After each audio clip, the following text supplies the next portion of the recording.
Field marshal K عہدے پہ جو ترقی ہوئی ہے آرمی چیف کی، فاتح ہندوستان جنرل عاصم منیر کی، وہ 100% ایگزیکٹ میرے کاغذوں میں مریم نواز صاحبہ بہترین طریقے سے صوبہ پنجاب چلا رہی ہے۔ انڈین را نے اپنا ذاتی چینل بنایا ریپبلک ٹی وی۔ انڈین را اس وقت بی جے پی، آر ایس ایس، انڈین را اور بی جے پی یہ ایک ہے پچھلے 14 سال سے۔ سیاسی میدان کی ہر بڑی خبر سے آگاہ رہنے کے لیے ہمارے چینل آزاد سیاست کو سبسکرائب کریں اور بیل آئیکن کو پریس کریں۔ السلام علیکم، آپ دیکھ رہے ہیں آزاد سیاست، میں ہوں عریج فاطمہ۔ آج کی اس پوڈ کاسٹ میں کچھ اچھی خبریں بھی ہیں، کچھ ایسی خبریں بھی ہیں جو ایک مرتبہ پھر سے دہشت گردی جس سے ہم بڑے عرصے سے لڑ رہے تھے، اس طرح کا ایک اور پاکستان کے اندر ایک واقعہ پیش آیا۔ اس کے حوالے سے ہمارے پاس اسٹریٹجی کیا ہے، دشمن کے تمام تر منصوبوں کو اب آنے والے دنوں میں ہم نے کس طرح سے خاک میں ملانا ہے، ان تمام تر بیٹس پہ بات کرتے ہیں۔ انسائٹ فل کنورسیشن کے لیے اسٹوڈیوز میں مجھے جوائن کیا ہے فیاض الحسن چوہان صاحب نے۔ بہت شکریہ چوہان صاحب جوائن کرنے کا۔ اس سے پہلے کہ چوہان صاحب ہم ایک فلور اوپن کریں ڈیبیٹ کا، سب سے پہلے جو ایک کل خبر آئی، وفاقی کابینہ نے منظوری دی عاصم منیر صاحب کو فیلڈ مارشل بنانے کے حوالے سے، کتنی سگنیفیکنٹ موو ہے یہ اور اس کے اثرات آنے والے دنوں میں کس طرح کے ہوں گے؟ بسم اللہ الرحمن الرحیم۔ سب سے پہلے تو آپ کو مجھے مبارکباد دینی چاہیے تھی کہ میں وہ پہلا شخص تھا as a politician, as a تجزیہ نگار، کہ میں نے مطالبہ کیا تھا 15 تاریخ کو ریاست پاکستان اور حکومت پاکستان سے کہ فاتح Hindustan general Syed Asim Munir, chief of army staff Pakistan, ان کو فیلڈ مارشل کے عہدے پہ ترقی دی جائے۔ اور پھر میرے یہ ٹکرز بھی چلے ٹی وی چینلز پہ، کچھ ٹی وی چینلز نے پراپر اپنے خبرناموں میں 9 بجے کے اور 6 بجے کے اس پہ کوریج بھی دی۔ اچھا، اس وقت مجھے بہت سے لوگوں نے، بہت سینئر صحافیز نے، بہت سی ای او جو بڑے بڑے ٹی وی چینلوں کے جناب، میری ان سے ڈسکشن ہوئی۔ انہوں نے کہا یار تم کیا دور کی دور فتنی لے آئے ہو جنا، یہ کوئی پاسبل ہے؟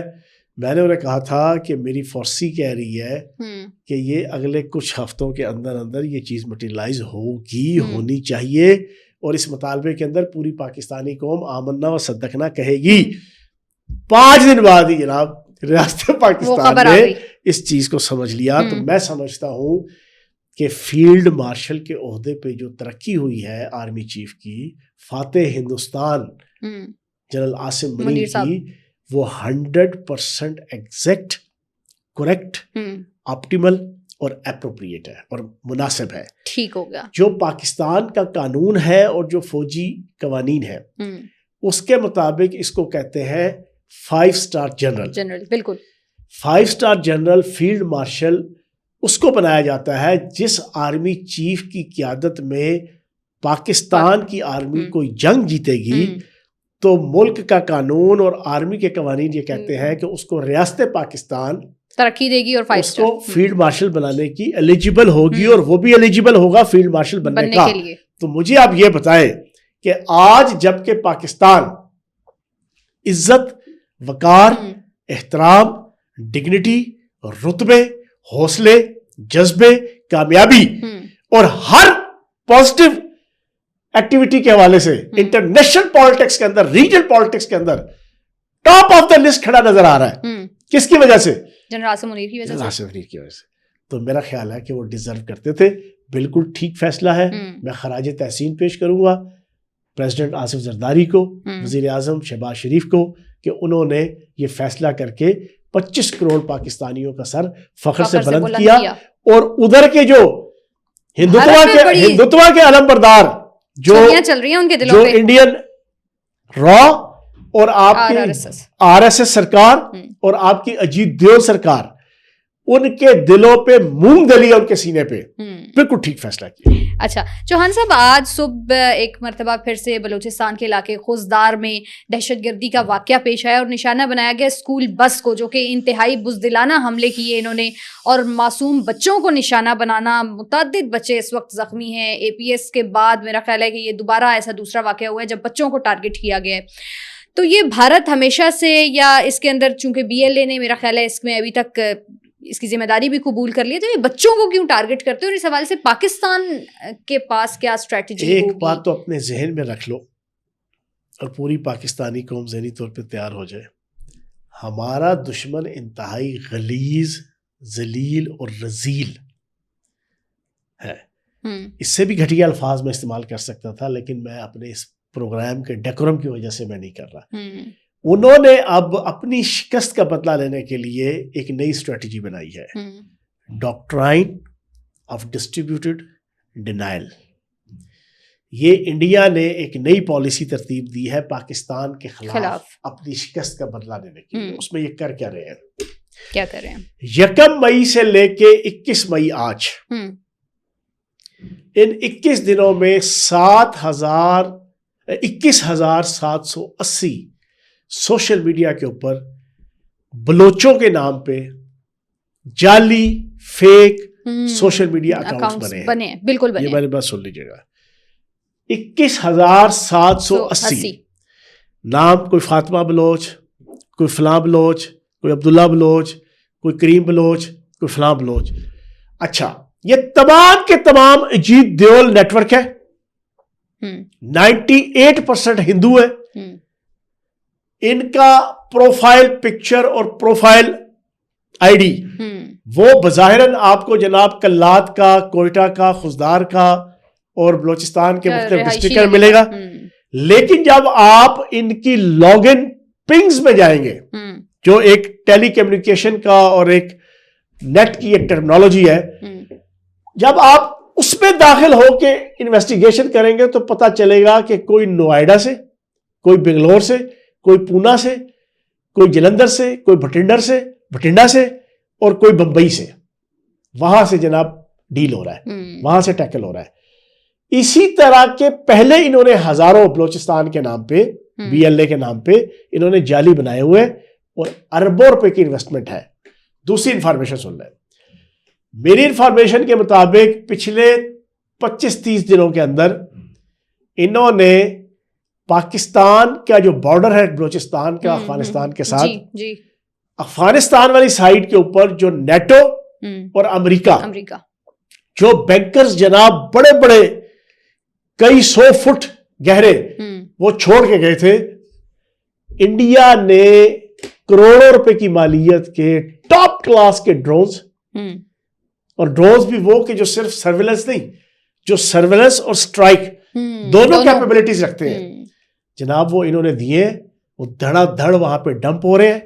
اور اب یہ BLA کو وہی اکوپمنٹ، وہی اسلحہ اور اس کے علاوہ جدید ترین اسلحہ دے کر یہ اپنی شکست کا بدلہ لینے کی ناکام کوشش کریں گے.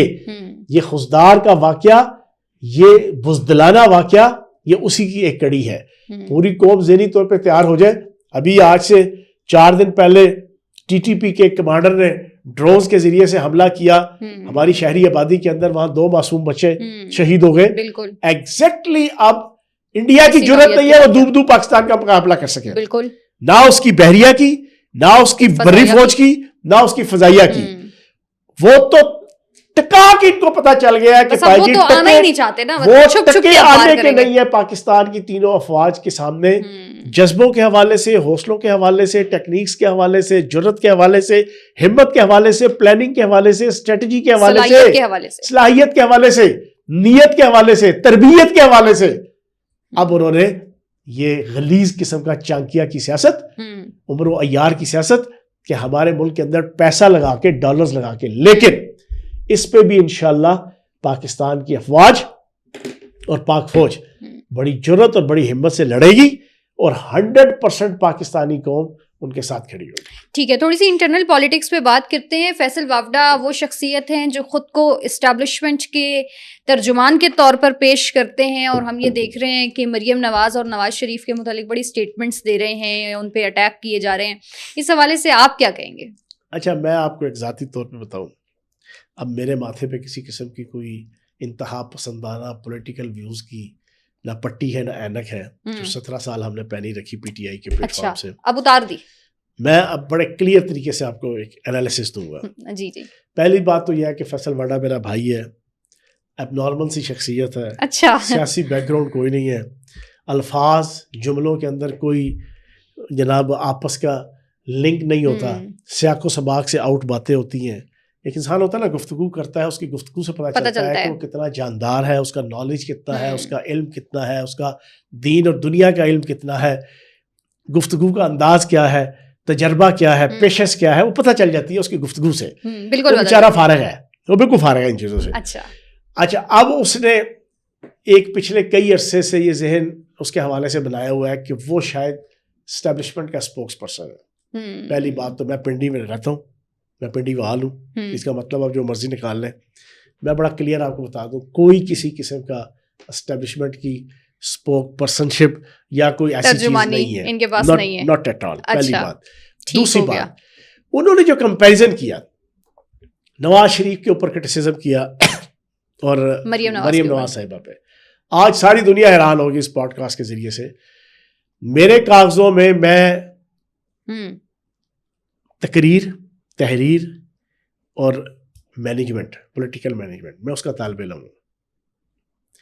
میرے کاغذوں میں مریم نواز صاحبہ بہترین طریقے سے صوبہ پنجاب چلا رہی ہیں, جو موجودہ اس وقت 4 آپ کے وزرائے اعلیٰ ہیں, موجودہ آپ کی 2 اسٹیٹس ہیں کشمیر اور گلگت بلتستان, 6 جو یونٹس ہیں, ان 6 یونٹس میں سب سے بہترین نمبر 1 مریم نواز چلا رہی ہے. پہلی بات ٹھیک ہو گیا. دوسری چیز, نواز شریف, میرے کاغذوں میں اگر آپ اس وقت کی جو لاٹ ہے نا پولیٹیشینز کی, لیڈرشپ کی, میرے کاغذوں میں نواز شریف ان ساروں میں نمبر 1 ہے, ان ساروں میں نمبر 1 ہے. اور اگر آپ کمپیریزن کریں نا نواز شریف صاحب کا اور بانی تحریک انصاف کا, تو ان دونوں کا اگر کریں تو میں آج بڑا کھلم کھلا یہ اسٹیٹمنٹ دوں گا کہ کردار کے حوالے سے, ڈگنیٹی کے حوالے سے, زبان کے حوالے سے, زبان کے اخلاق کے حوالے سے, شیریں جنا زبان کے حوالے سے, جی جان کے حوالے سے, جسچر کے حوالے سے, وفا کے حوالے سے, رکھ رکھاؤ کے حوالے سے, خاندانی اطوار کے حوالے سے, ہر حوالے سے بانی تحریک انصاف نواز شریف کی جوتی کی خاک کے برابر بھی نہیں ہے. سن لیں اب آپ حیران ہوگی کہ فیاض الحسن چوہان جو پچھلے 40-45 سال سے پاکستان کی سیاست میں سب سے بڑا ناقد تھا, میں موجودہ جو لاٹ ہے ان میں نواز شریف صاحب ایک انتہائی مدبر, ایک انتہائی زیرک, ایک انتہائی سمجھدار, ایک انتہائی رکھ رکھاؤ رکھنے والے پولیٹیشین ہے. ان کا عالم یہ ہے کہ یہ بانی تحریک انصاف میں 17 سال ساتھ رہا ہوں, یہ نام بگاڑنا مخالف کا, مخالف کی ماں بہن بیٹی کے اوپر ٹانٹ کرنا, مخالف کے خاندان کے اوپر ٹانٹ کرنا اور کروانا, مخالف کی ذات کے اوپر کریکٹر ایسیسینیشن کرنا, مخالف ادارے تک کو نیچ انداز سے برا بھلا کہنا, یہ ان کی عادت ثانیہ ہے. دوسری طرف نواز شریف صاحب کا عالم یہ ہے کہ وہ اپنے برے سے برے دشمن, جو اس وقت پچھلے 12-15 سال سے بانی تحریک انصاف ان کے دشمن تھے, لیکن وہ کیا کرتے تھے جلسوں میں, جناب محترم نام لے کر بانی تحریک انصاف کا, اور اینڈ میں صاحب لگا کر, او یار شرم سے ڈوب مر جانا چاہیے بانی تحریک انصاف کو اور اس کے اگلے پچھلوں کو. تو میں یہ سمجھتا ہوں فیصل واڈا نے جو نواز شریف صاحب کے اوپر کرٹیسزم کیا ہے, ایک انتہائی بے ڈھنگا, بے تکا اور ایک ڈب کھڑبا قسم کا, ہاچ پاچ قسم کا ایک تنقید ہے. اور پھر ایک چیز اور آخری, موجودہ جو حالات ہیں نا پاکستان کے اور انٹرنیشنل پالیٹکس کے, میں بینگ اے پولیٹیکل ورکر اور بینگ اے پولیٹیکل لیڈر اور بینگ اے تجزیہ نگار آپ کے سامنے کلیئر کٹ رکھ دوں, یہ والی رجیم اور یہ والی ٹیم کم از کم 10 سال کے لیے پاکستان کو چاہیے. 10 سال کے لیے اگر پاکستان نے اپنے پاؤں پہ کھڑا ہونا ہے, ملٹری اسٹیبلشمنٹ سے لے کے سول اسٹیبلشمنٹ, یہ میری بات کو نہ میں ایگزیجریشن کا شکار ہو کر, نہ میں کسی غلط فہمی کا شکار ہو کر, نہ میں کسی خوش فہمی کا شکار ہو کر یہ بات کر رہا ہوں. میں تجربے کی بنیاد پہ پڑھی لکھی اور ایک ٹھنڈی سی بات کر رہا ہوں کہ اگر پاکستان کو موجودہ معاشی, سیاسی, ملیٹنٹ خطروں سے بچانا ہے تو پھر یہ والی ٹیم جو اس وقت چل رہی ہے سول اور ملٹری آنے والے 10 سالوں تک یہ 10 سال چلانی پڑے گی اور انشاءاللہ چلے گی ٹھیک ہے اور پاکستان ترقی کرے گا. تو فیصل واڈا صاحب کو میری ریکویسٹ ہے خدا دا واسطہ یہ فضول کی جگہ درفطریہ اور چولے مارنا چھوڑ دیں. ٹھیک ہے. اچھا بیرسٹر گوہر نے ایک بیان دیا, وہ کہتے ہیں بانی یہ کہتے ہیں کہ ہماری پارٹی اور اسٹیبلشمنٹ کا اتحاد ہونا چاہیے اور دونوں کو ایک پیج پر ہونا چاہیے. تو اگر انہوں نے مذاکرات کی بھی بات کی ہے تو اسٹیبلشمنٹ نے یہ واضح پیغام دیے کہ آپ جا کے حکومت سے بات کریں اور حکومتی جتنی بھی جماعتیں ہیں ان کو ایک ٹیبل پر بٹھائیں, ٹیبل ٹاک کریں, ڈائلاگ کریں. تو یہ اسٹیبلشمنٹ والی خواہش کا کیا تعلق ہے پاکستان تحریک انصاف سے کہ اس نے میرے بعد قتل سے توبہ ہائے پشیماں ہونا, اب پچھتائے کیا ہو جب چڑیا چگ گئی کھیت.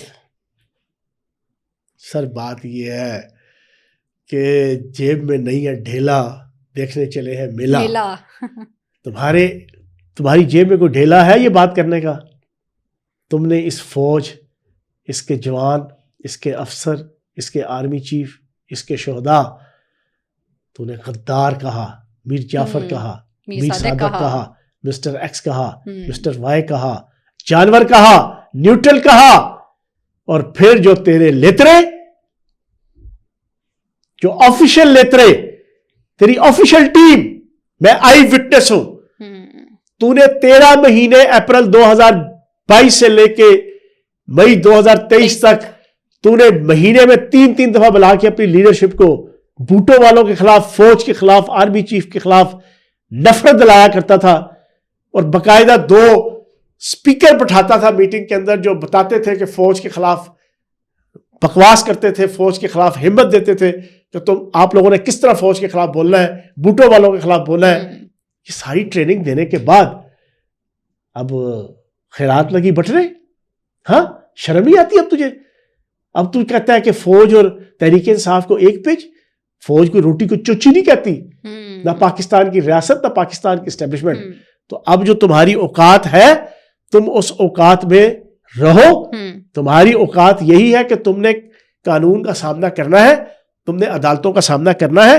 ہاں اگر تھوڑی بہت ہی تم نے ریلیو لینی ہے, میں پچھلے 2 سال سے یہ بات کہہ رہا ہوں, پورے 2 سال میں ٹی وی ٹاک شو پہ ہزاروں میرے پوڈ کاسٹ اور ٹاک شوز کیے, بیپس دیے, میں نے ایک بات کہی ہے, اگر دل کی اتھاہ گہرائیوں سے تم معافی مانگو گے پوری ریاست پاکستان سے, افواج پاکستان سے, شہدائے پاکستان سے اور عوام پاکستان سے, تم دل کی اتھاہ گہرائیوں سے معافی مانگو گی کہ بھائی میرے سے اجتہاداً, ارادتاً یا نان انٹینشنلی یہ مجھ سے غلطی ہو گئی کہ میں نے آپ کو پاک فوج کے خلاف اکسایا اور میں نے اپنی ذاتی مفاد کے لیے اپنی پارٹی کو بھی تباہ کیا, ملک کے اندر بھی لا لیسنس کریٹ کی.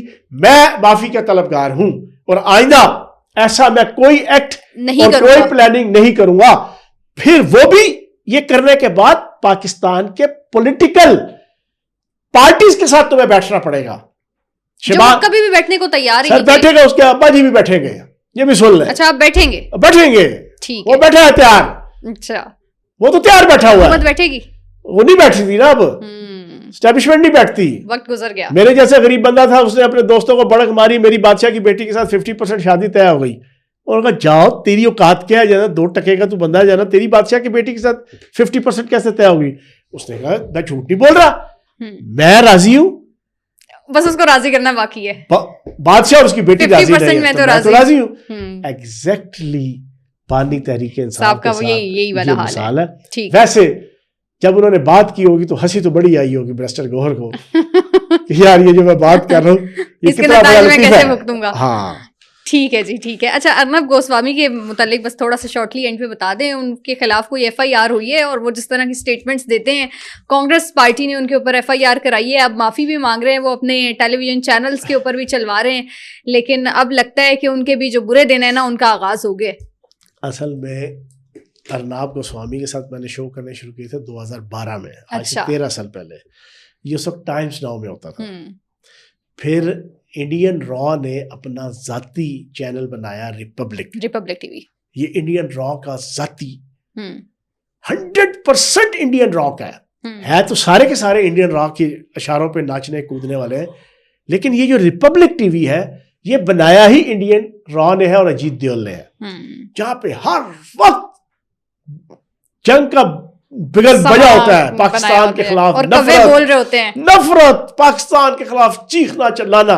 اس کا یہ بنایا ہوا چیف ایگزیکٹو ارناب گوسوامی, اب نارمل شخص, گھٹیا شخص, ذہنی طور پر بالکل معذور شخص, پاکستان کے خلاف نفرت, بھونکنا, بولنا, چیخنا پاکستان کے خلاف, یہ اس کی ساری تنخواہ اور اس کے معاشی جتنی اس کی جناب معاملات ہیں اس کا ضامن ہے. اب یہ ہے بیسیکلی بی جے پی کا انڈین را. اس وقت بی جے پی, آر ایس ایس, انڈین را اور بی جے پی یہ ایک ہے پچھلے 14 سال سے, ٹھیک ہے جی. چینل بھی اسی کے تحت بنا. یہ اب بی جے پی کا فرنٹ مین بن کے ہر وقت کانگریس کو ذرا بھی رگیتتا رہتا ہے. میں تو پچھلے کوئی 30 دن سے نا 5 سے 6 گھنٹے میں ان کے چینل سنتا ہوں. اچھا. اور اس کو تو میں خصوصاً سنتا ہوں کیونکہ اس نے وہ جی ڈی بخشی سے لے کے ریٹائرڈ جنرل, ریٹائرڈ جناب ایئر مارشل, ریٹائرڈ جناب ایڈمرل بٹھائے ہوتے ہیں تجزیہ نگار, تو ذرا پتہ چل جاتا ہے کہ ان کی آئیڈیالوجی کیا ہے. اس نے جو کانگریس کی مٹی پلیت اور راہل گاندھی کی مٹی پلیت کرنا شروع کی, انہوں نے فیکٹس کے اوپر مبنی تنقید کی. انہوں نے on the floor of the house parliament کے اندر اور پارلیمنٹ سے باہر پروف کے ساتھ کہا کہ تم جھوٹے ہو مودی. اور اگر انہوں نے کہہ دیا کہ ہمیں ثبوت دو, ہمت شاہ نے کہا ثبوت دو, تو بھائی کیا جھوٹ کہہ دیا. وہ یہ ان کو ڈیفینڈ کر کے وہ اتنا نہیں جواب دیتے جتنا یہ اس کے اوپر کانگریس کو گالیاں نکال کے, تو آگے سے اب یہ بھگتے پھر یہ جو ہو رہا ہے. ٹھیک ہے جی, یہ تھی ہماری آج کی پوڈ کاسٹ. انشاءاللہ نیکسٹ پوڈ کاسٹ میں آپ سے ملاقات ہوتی ہے. اپنا خیال رکھیے. اللہ حافظ.